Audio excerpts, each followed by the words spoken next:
मेरे को देखना था इसका अगला पैटर्न क्या ये वो था। Hello and welcome student. अब हम पढ़ेंगे इसका नया चैप्टर। अब आप सभी को ज्ञात है एज यू नो दैट कि अभी हम पढ़ क्या रहे हैं। हम पढ़ रहे काम पूर्ण के केस, वर्क डन के केस। हर केस की तीन स्थिति होती है, उसकी दो कंडीशन हम ऑलरेडी पढ़ चुके हैं। इसके आगे का पार्ट यानी कि वर्क डन का तीसरा पार्ट, और तीसरा पार्ट क्या कहता है? वर्क डन इन फ्यूचर, काम पूर्ण।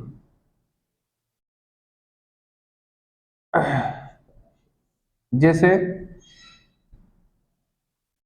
इसका जो आइडेंटिटी रहेगी वो ये रहेगी,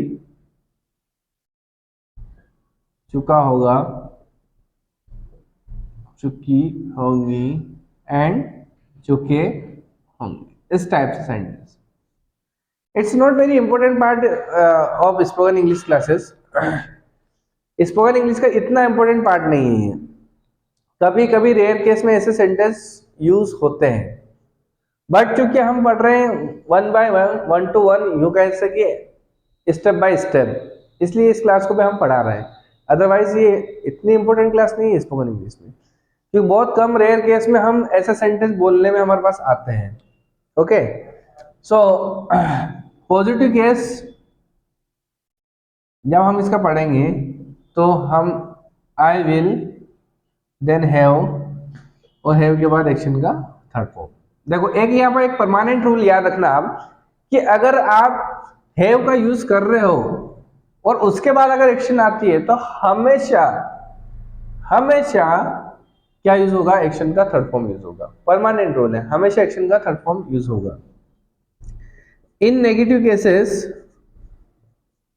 इन नेगेटिव केसेस आपको जो पहला बंदा होता है, यानी कि यहां पर सब्जेक्ट के तुरंत बाद जो भी व्यक्ति आता है उसके जस्ट पीछे नोट लगता है हमेशा।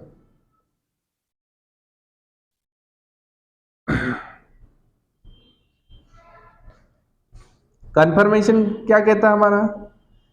कंफर्मेशन का केस ये कहता है कि जिस बंदे के पीछे नोट लगा है वो बंदा कहाँ जाएगा? आगे जाएगा। परमानेंट रूल, यही आपको याद रखना है।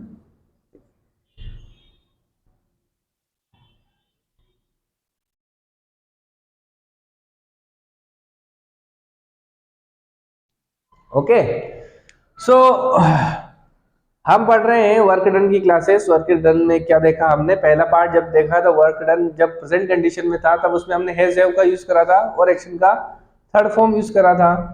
देन आफ्टर हमने ये देखा कि वर्क डन पास्ट में, तब हमने क्या का यूज करा था? हैड का यूज करा था। और नाउ अब हम देख रहे हैं कि वर्क डन यानी फ्यूचर में जब इस प्रकार के सेंटेंसेस आते हैं, चुका होगा, चुकी होंगी एंड चुके होंगे, इस टाइप से सेंटेंस हम कैसे बनाएंगे? जिसने ने पूछा कि यार अब तक वो क्या कर चुका होगा, कि आई थिंक वो अब तक ग्रेजुएशन कर चुका होगा, वह पहुंच चुका होगा, इस टाइप से।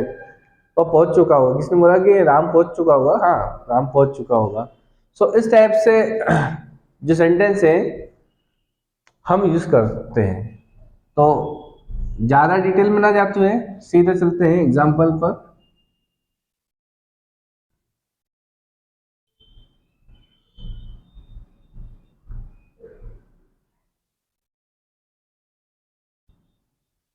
मैं खाना, दूसरा एग्जाम्पल लेते हैं, मैं क्रिकेट खेल चुका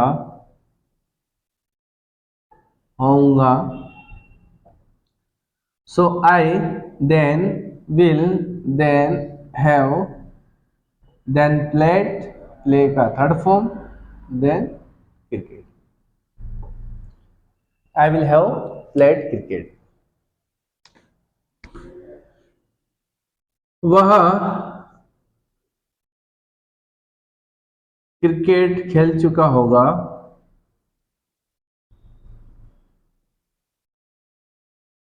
सो वह फोर के लगाएंगे हम ही। यहां आप देख चुके हैं सभी केस में सेम रूल लगा है, सभी केस में सेम रूल लगा है ही विल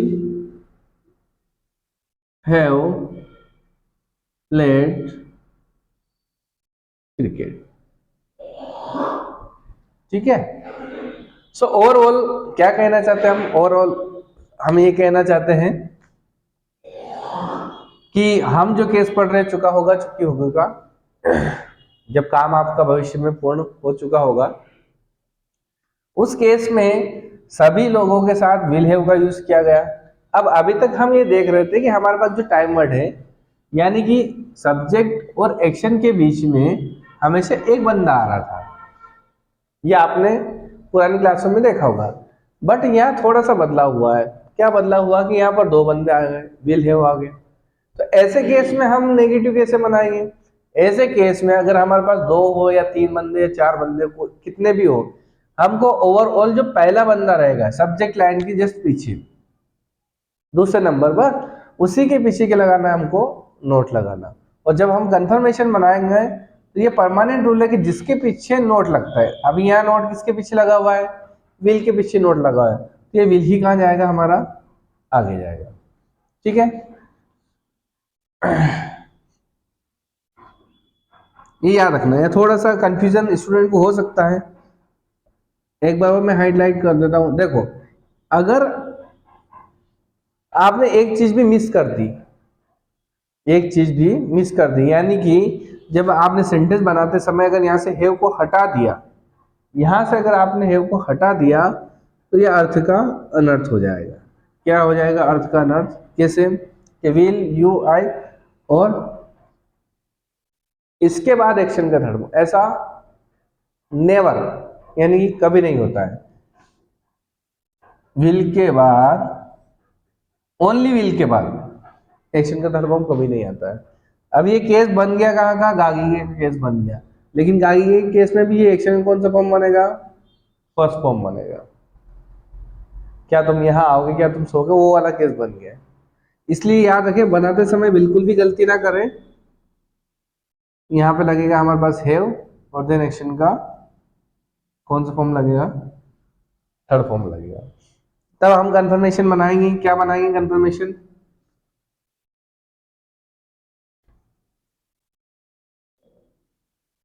क्या राम किताब पढ़ चुका होगा? ठीक है। अब हमको कैसे पता चला कंफर्मेशन? क्योंकि यहाँ पे सवाल कंफर्मेशन का ये कैसे, सवाल में हमने कई बार हर क्लास में यही टैगलाइन बार बार रिपीट कर रहे हैं, ताकि आपको एटलीस्ट किसी न किसी क्लास में आपको कंफ्यूजन दूर हो जाए कि क्या जब आगे आएगा तो कंफर्मेशन का केस होगा 99%, लेकिन 100% इसलिए नहीं बोल सकते हैं। कई बार क्या आगे आता है लेकिन सवाल पूछता है, यहाँ सवाल नहीं पूछ रहा हो, यहाँ वो कंफर्मेशन कर रहा है। तो ऐसे केस में हमारा विल कहाँ जाएगा? आगे। मतलब इस टाइप से जो सेंटेंस है हमको इस रूल से बनाना है।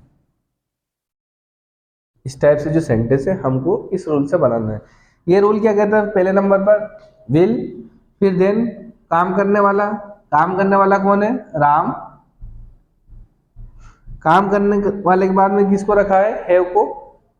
देन हैव के बाद किसको रखा है? एक्शन को। पढ़ना, रीड, रेड, रीड। रीड के तीनों फॉर्म एक जैसे होते हैं, स्पेलिंग सेम होती है।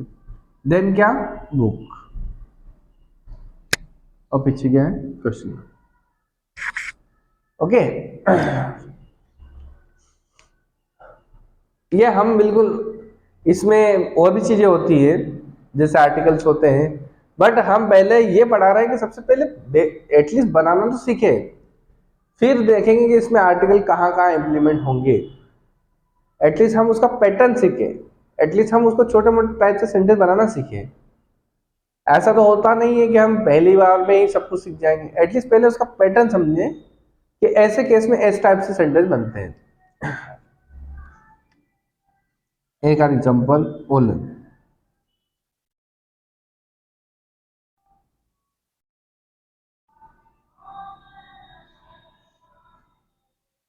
क्या वह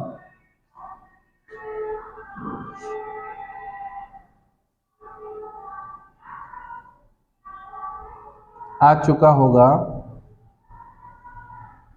क्या वह आ चुका होगा। So here will be will he then have come came come come came come. Come का first form come, second form came और थर्ड फॉर्म क्या होता है वापस से कम होता है। विल ही हैव कम, ये आपका आंसर बनेगा। सो और एग्जाम्पल आप चाहे तो देख सकते हैं, एग्जाम्पल कितने ही हो उससे मैटर नहीं पड़ता, मैटर इस बात से पड़ता है कि हम उसको कहाँ से कैचअप कर रहे हैं, उसको कितना हम समझने की कोशिश कर रहे हैं। We are using here will have, हम यहाँ पर विल हैव का यूज कर रहे हैं। जब हम नेगेटिव बनाएंगे तो विल के पीछे नॉट लगाएंगे, उस विल को कहाँ ले जाएंगे, आगे ले जाएंगे, कौन से केस में, कंफर्मेशन के केस में। सो आपको कंफ्यूज होने की जरूरत नहीं है। एक बार मैं इन तीनों का आपको एक थोड़ा सा वो डिफरेंसेस बता दूं कि आप कहाँ गलती करोगे सेंटेंस बनाने में, कहाँ गलती करोगे सेंटेंस बनाने में। सो दैट, क्योंकि वर्क डन का ये लास्ट केस है, वर्क डन का ये हमारे पास लास्ट केस है, 3 केस हमने पढ़े हैं, लास्ट केस है। एटलीस्ट यहाँ पे ये क्लियर कर ले कि केस में कंफ्यूज नहीं होना है कि कौन से केस में क्या लगेगा। देखो मैं इसको रफ कर देता हूँ, जगह कम पड़ेगी। वर्क डन का ये हमारा क्या है, लास्ट केस है। तो तीनों केस में क्या अंतर रहेगा और कहाँ आप कंफ्यूज हो सकते हो, वो चीजें अभी क्लियर कर ले।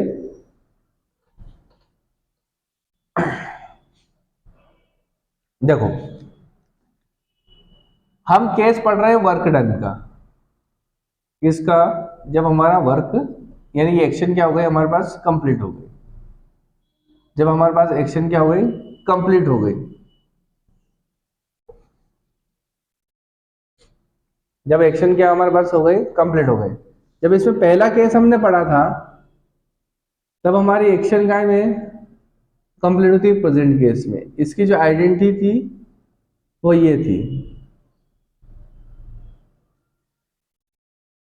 क्या थी, इसमें जो हमने टाइम वर्ड यूज करे थे वो हैज और हैव यूज करे थे, ये रहेगा।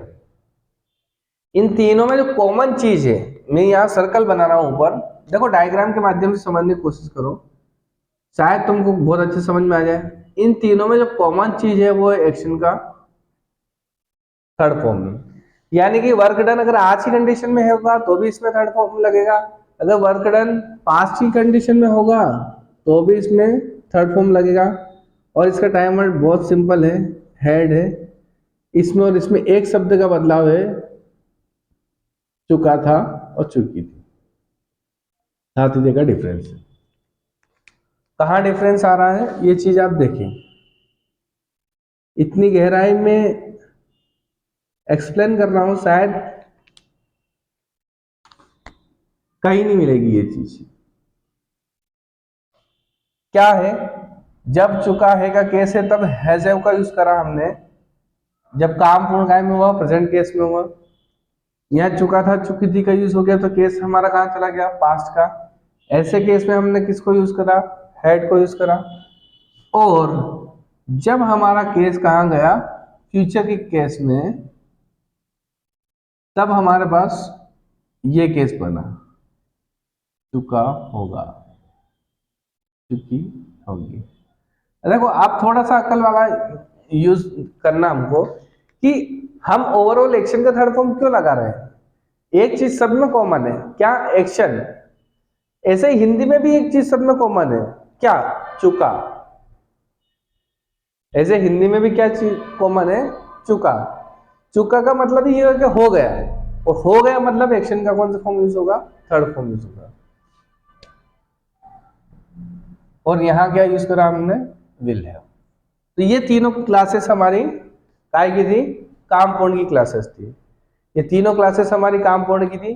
पहले केस में हमने विल हैव का यूज करा, सॉरी पहले केस में हमने हैज हैव का यूज करा। जैसे मैं एग्जांपल ले रहा हूं, इसी को आपको दोहराना है। I have completed my graduation, मैं मेरा ग्रेजुएशन कर चुका हूं। You have done your graduation, तुम तुम्हारा ग्रेजुएशन कर चुके हो। यू हैव टेकन डिसीजन, तुम निर्णय ले चुके हो।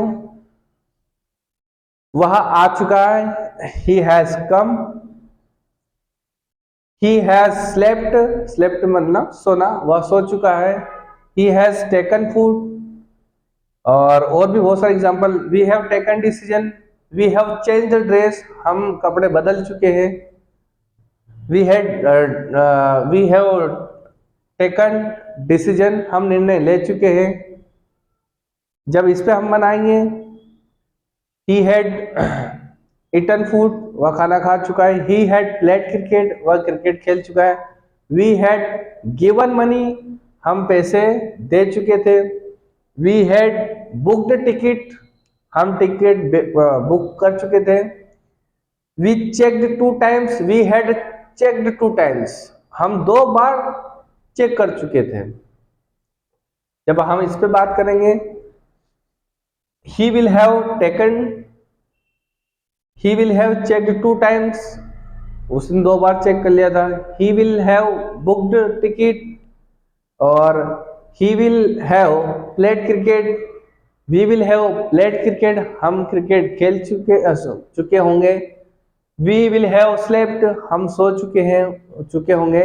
इस टाइप से जो सेंटेंसेस है वो तीनों में ये डिफरेंस क्रिएट करते हैं कि जब हम फ्यूचर का केस पढ़ेंगे तब विल हैव का यूज करेंगे, जब हम पास्ट का केस पढ़ेंगे तब हैड का यूज करेंगे, और जब हम प्रेजेंट का केस पढ़ेंगे तब किसको यूज करेंगे, हैज और हैव को। So all the best for new classes, और we hope you like it. हम आशा करते हैं कि आपको ये पसंद आएगी, और डेफिनेटली, और you will share with your friend, और आप आपके दोस्तों के साथ शेयर करेंगे।